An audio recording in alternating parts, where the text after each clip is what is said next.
diversionary tactic yung sa akin. Bakit sila nagsasabi na hindi ako sumasagot?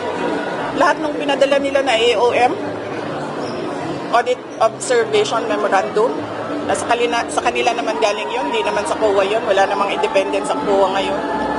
Sinasagot namin. In the proper forum, we answer.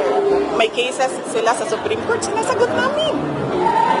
Ayaw ko lang sumagot dyan sa ginagawa nilang circus. Hindi naman ako ang nagmumukhang tanga dyan sila kasi hindi na nila ginagawa ang trabaho nila. And for what? Diversionary. Oy, sabihin nyo sa kanila, gutom ang mga tao. Gutom. Wala silang pambili ng pagkain.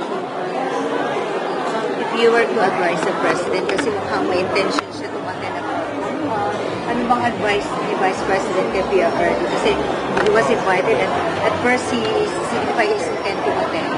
Pero medyo masama yung pakiramdam kaya he wasn't able to make it today. Oo.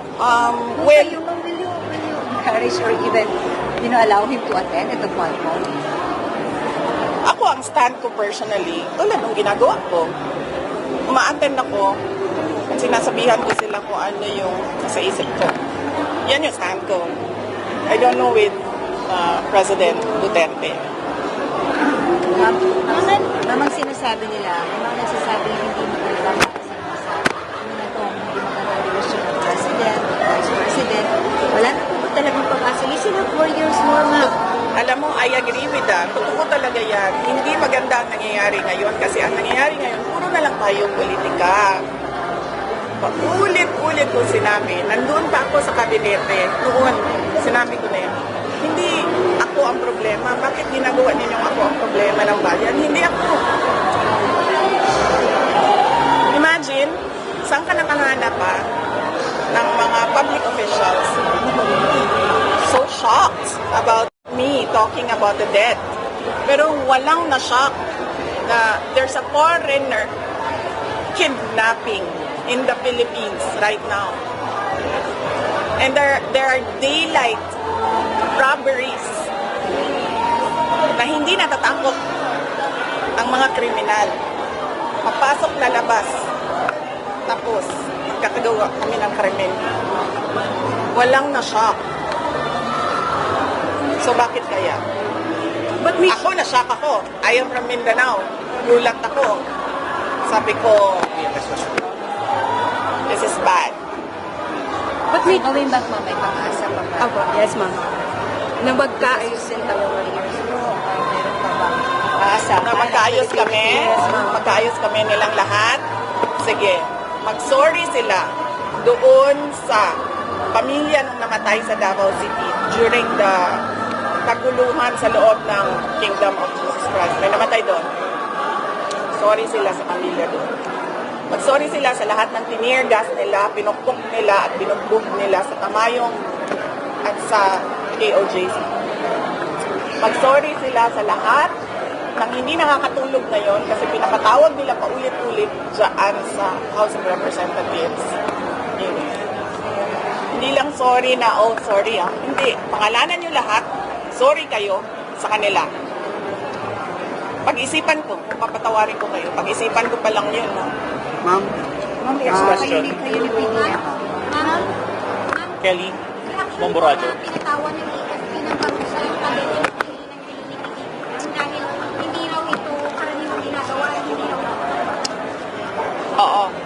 Sabi ko nga noong press con ko, di ba, there's some sort of inappropriate sa ginawa niya. Pero sa kanila na yon, sa organization na yan. As commander-in-chief, hindi dapat ganyan ang reaction mo. Ang dami-dami mong pwedeng reaction, pero hindi dapat na pinagtatawanan ninyo ang bata. Especially, ang bata who swore to give his life to this country. Sa AFP na yan. Pero ikaw, as president, diba? Walang nagulat na may foreigner kidnapping. Walang nagulat nung nagsabi ako, matapobre ang presidente. Pero lahat, nagkagulo na sa desecration of the dead kuno na hindi naman. It's taboo. Hindi siya krimen. Ma'am, kayo ni President Marcos, may pagkakataon pa ba magkaayos po kayo? Sabi ko nga kanina, silang lahat, pag-sorry sila doon sa lahat, nag-iisipan ko.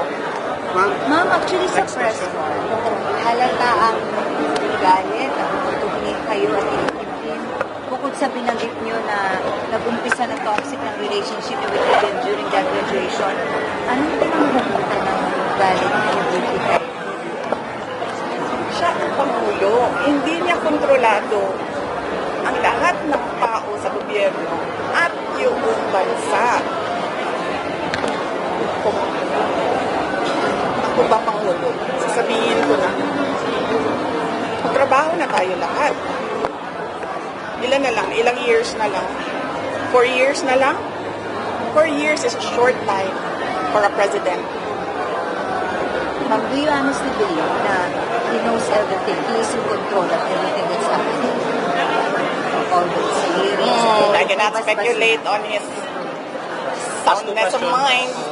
Ma'am, sinasabi po ng mga House leaders naman po kasi na ginagawa po ni Pangulong Marcos ang lahat ng kanyang ginagawa to raise the Philippines na global stage as parang iniiba nilagay yung difference niyo between the President and you, ma'am. Ano po masasabi niyo po doon sa comparison between you and the President? Ano bang nire-raise nila sa global stage? Saan doon? Saan doon? Kasi we're not hitting our targets. We're not becoming a middle-income country. Anong na-raise? Well, pinopromote po yung West Philippine Sea and all, yung issues doon. Well, that's geopolitics and that will be in another, madami na kayong material. Next question, Jason. Ma'am, tungkol po dun sa pagpunta niyo sa Baclaran, ano pong masasabi niyo na sinabi po nila parang ginawa niyo lang yung to gain sympathy from the public? Ano bang ginawa niyo doon pala? Opo, yun po naman ang ginawa niyo doon. Ayan, kasi yung problema sa kanila kasi hindi niyo ako kilala eh. Kung sa Davao yun, hindi ako papansinin eh. Diba? Kung sa Davao yun, sa Davao ginagawa ko yun. Usual na ginagawa. Hindi na ako pinapansin ng mga Davaoenyo kasi normal sa kanila yun. Bakit ako umabot sa Baclaran? Kasi di ba nag-trick or treat ako? Kailangan ko nung butterfly na gagawing corona. The next day na yung trick or treat, wala pa akong corona. So sabi ko, maghanap tayo sa sidewalk ng mga butterfly. Umabot kami sa Baclaran. Ma'am, sa nangyayari ngayon sa politika? Totoo yun, di AI yung TikTok video Ako yun. 3 videos yan. Sabi nung kasama ko, sabi niya, content creator na ako. Sabi niya, pwede mo bang tulungan yung account ko? Para kumita. Oo. Well, hindi ko alam kung paano kumita. Pero sinabi niya, content creator ako. Kasama namin yun. Pwede mo ba ako tulungan? Sabi niya, i-promote mo yung account ko. And then sinabihan ko siya, anong kailangan ko gawin? Sure, sabi ko, maliit na bagay. Anong kailangan ko gawin? Sabi niya, sumayaw ka lang. So, tinuruan nila ako, and then sumayaw. Ma'am, sa nangyayari po ngayon sa politika, ano yung payo natin sa ating mga kababayan? Ang payo ko sa mga kababayan natin, sa mga nangyayari sa politika ngayon, ay mag-demand kayo sa mga kandidato sa susunod na taon na eleksyon. Mag-demand kayo sa kanila. Anong nagawa nyo? Anong plano nyo? Magpa-drug test kayo. O sige, extend na natin. Magpa-neuro-psychiatric exam kayo. Mag-demand kayo sa mga kandidato. Last question from Reuters. VP, from Reuters po. Speaking of elections, bakit hindi tumakbong mayor si former President Duterte and then bakit walang Duterte sa mga senatorial lines? Tumakbo siyang mayor. Si PRD. Sa Tumakbo siya. sa senatorial elections, bakit walang senatorial lines? Oo, hindi ko alam. Ang pagtakbo kasi, it's a personal decision. So, hindi ko alam bakit walang tumakbo sa kanila as senator. Thank you. Ma'am, your message na lang to the Filipino people, lalo dito mga medyo na discarded dahil nga po because hindi niyo pagkakaunawaan PBBM, ma'am. So, what can you assure the Filipino people? Okay, ang unahin ko muna ay yung mga nasa gobyerno na tulad ko, magtrabaho tayo. Magtrabaho tayo kung ano yung mandate natin sa opisina natin. Gawin natin yun. Yun ang expectation ng mga tao. Sinasabi ko, ulitin ko, hindi ako ang problema, pero ako yung ginagawa ninyo ng problema. Ang totoong problema, kawalan, kahirapan, kagutuman, kriminalidad, terorismo, insurgensiya, lahat ng kung ano ang problema 10 years ago, 20 years ago, nandito pa rin sa ating bayan. Magtrabaho tayo. At sa ating mga botante, mag-demand kayo sa mga kandidato ngayong darating na eleksyon na labas and beyond sa pera na binibigay nila sa inyo na pambili ng boto. Ano ba talaga ang magagawa nila para sa inyong lugar, para sa ating bansa? At demand nyo yung drug test at psychiatric test ngayon na. And then, to the Filipino people, sa lahat ng aking mga kababayan, hindi tayo uusad kung puro korupsyon, politika, at pang-aatake ang gagawin ng gobyerno. Ang ginagawa ng gobyerno, they silence people talk about the truth, the harsh truth. Kaya dapat ay i-demand nyo sa gobyerno, magtrabaho kayo sa amin. Demand nyo yan sa amin, magtrabaho kayo para we see a better Philippines in the next year and in the years to come. As I said, I am nothing of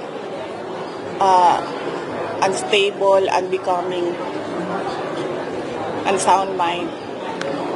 I am just unforgiving, unyielding, and unbowed. Okay. Thank you, Obit Media. Salamat. Thank you, ma'am.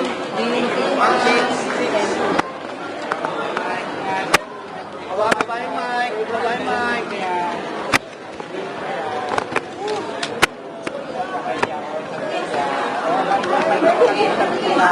Ben, Mike. Bye-bye.